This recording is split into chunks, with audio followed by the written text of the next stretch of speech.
This is a little movie I've been wanting to make for a while now. On April 15th, 2022, my friend started a comedy show out of his Montreal apartment called The Giggle Den.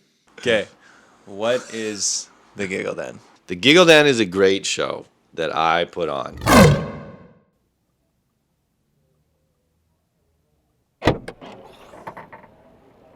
All right, just got to Montreal for the last Giggle Den of the summer. Sketchy ass stairs. Got you, bitch. Oh!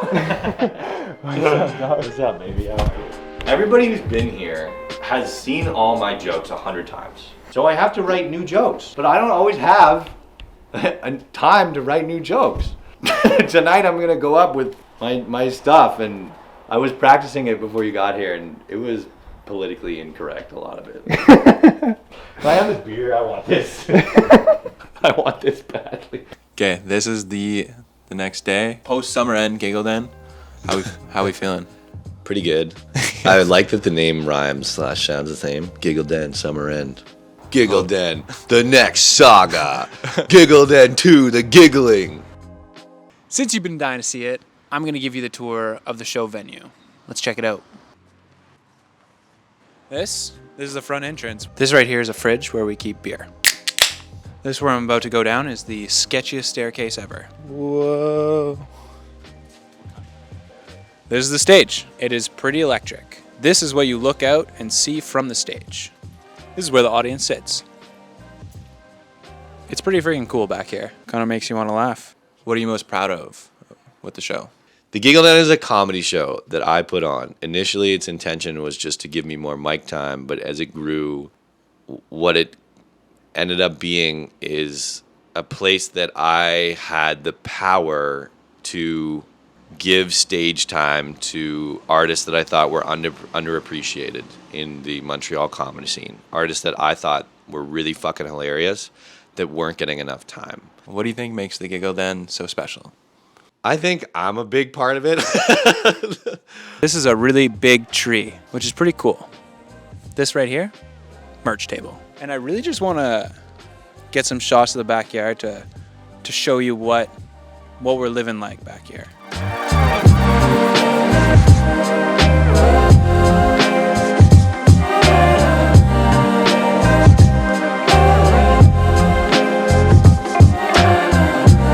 Only the finest glassware here.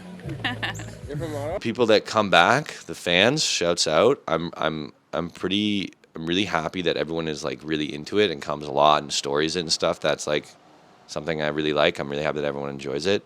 And I'm also very proud that I've been able to give like artists a bit of a come up space. You know, like I'm not gonna claim to like, you know, be the influencing factor for anyone's career, but like Simon knew, I take a lot of pride in the fact that I gave him a 10-minute spot.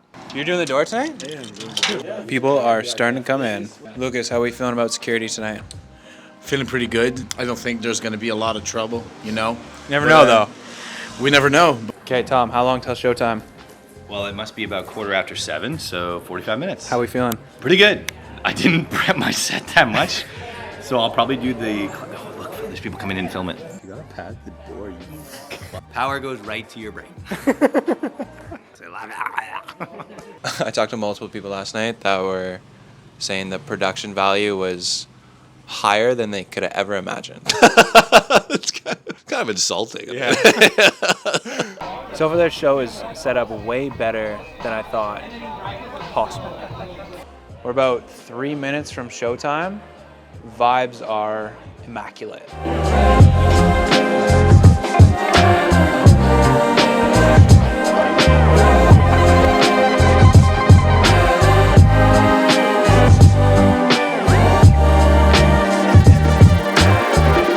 How are you guys?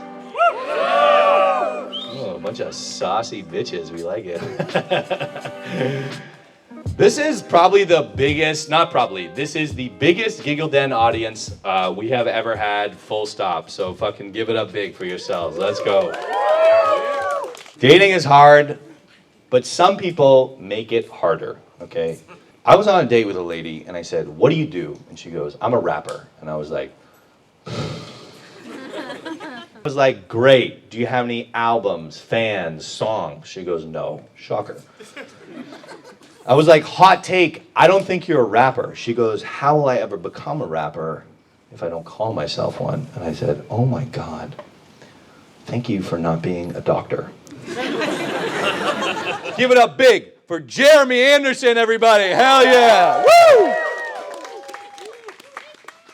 I was on the bus recently and this guy got on, went into a full-on sermon. Started pointing at people, says, you're a sinner. You're going to hell. You're a sinner. You're going to hell. This guy was like the Oprah of damnation. He points at me. Says, you are a coward. You were born of a coward mother, and you'll die a lonely coward. I was terrified. I'm just completely frozen. But in my head, I was thinking, how does he know? Give it up big for Luca Alcantara, everybody! Luca! So yeah, Tom absolutely murdered my family name. It's all right, dude. It's okay. It's actually Alcantara. It's not Alcantara. It's not Alcatraz. Okay? The thing about heartbreak is that 8 months later, it still hurts, and the pain doesn't stop, but the support from your girlfriends does. You know? Like, at this point, they're just kind of throwing me, like, just bad dating advice. They're just like, one girl was like, the way to get over someone is to get under someone else. And I'm like, I've been getting under. I've been getting under, I've been getting on top. I've been getting under so much that they've nicknamed me the bridge troll. Do you guys understand? I'm just looking for someone to call me precious. That's it. Besides that, I love you guys. Break, 15 minutes. See you back soon. Ooh. How'd the first half go? What do you think? You think it went well? Dude, there's really funny jokes. If I'm being real, it went better than I thought it was gonna go. Second half's gonna be fucking tight. Second half, we got Kira and Simon, who are like sexy killers. Very underrated comic in Montreal is our headliner, Yumi Blake. So she's fucking hilarious. Giggle Den, unify. How we feeling? Fuck water parks and amusement parks. Anybody on that tip with me? Anybody? We had one fucking shithead boo over here. Why do you like them? They're so much fun. Wow, disagree. Hard disagree. Let me ask you a quick question. Do you like Band-Aids in your water cup? Give it up huge for Joel Slavic, everybody! Woo! I want to thank you all for coming to my favorite Montreal fire hazard. I appreciate it. But no, I actually hail from a pretty white trash part of Alberta called Alberta. Thank you for the round of applause. I appreciate that. It's my heritage. Okay, before we start this interview, we gotta talk about your obvious alcohol problem. Mix in a water, buddy.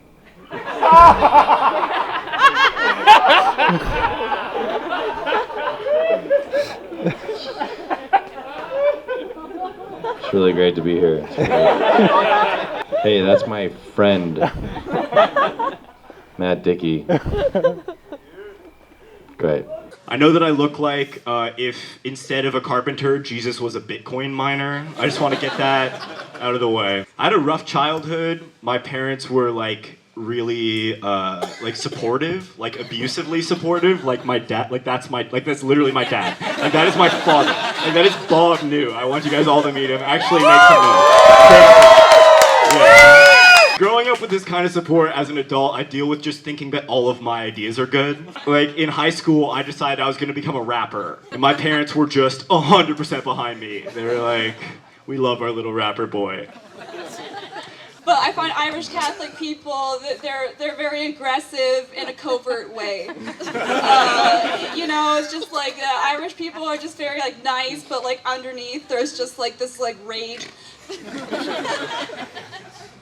Irish people are only overtly aggressive to two people. It's English politicians and their children. All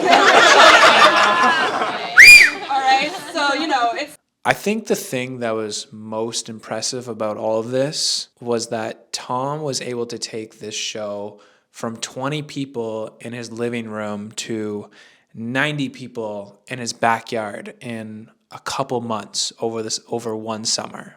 Team, that was Giggle Den Summer End. Give it up, hey! Oh, you guys are too sexy. I love you, big cunts. Who had a good time tonight? Somebody! Yeah, you sexy bitches. Pretty good. You think it went good? Pretty good. That's Giggle Den Summer End. I'm putting the camera stuff away. See you tomorrow. It's morning time, and now we gotta clean up all these chairs, which is pretty sick.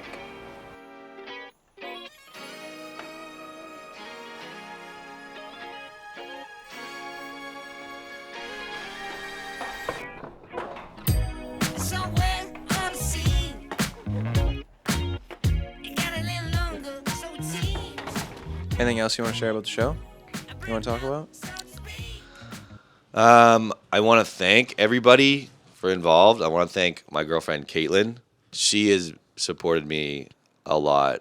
I have a pretty demanding job. Doing comedy, you know, if I was just doing stand-up at other people's shows, that would be another demanding thing. But then putting on my own show, it's like a lot. It's a lot for me. And so she has really supported me through a lot of these like tougher times where I'm like working a lot and I don't have a lot of emotional bandwidth. She has really supported me a lot. Like everybody who comes, who cames, everybody who fucking stories it, everybody involved. Thank you big time. I know this is so fucking corny and cheesy, but thank you so much. Thank you, thank you, thank you, thank you, thank you. Is that it? Oh, yeah. I could talk for another 3 hours.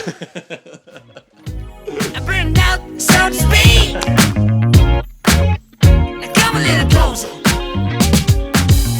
These are leading questions. Mad Dicky asked me these questions with answers intended. Oh my no intended answer. Just don't fucking ramble.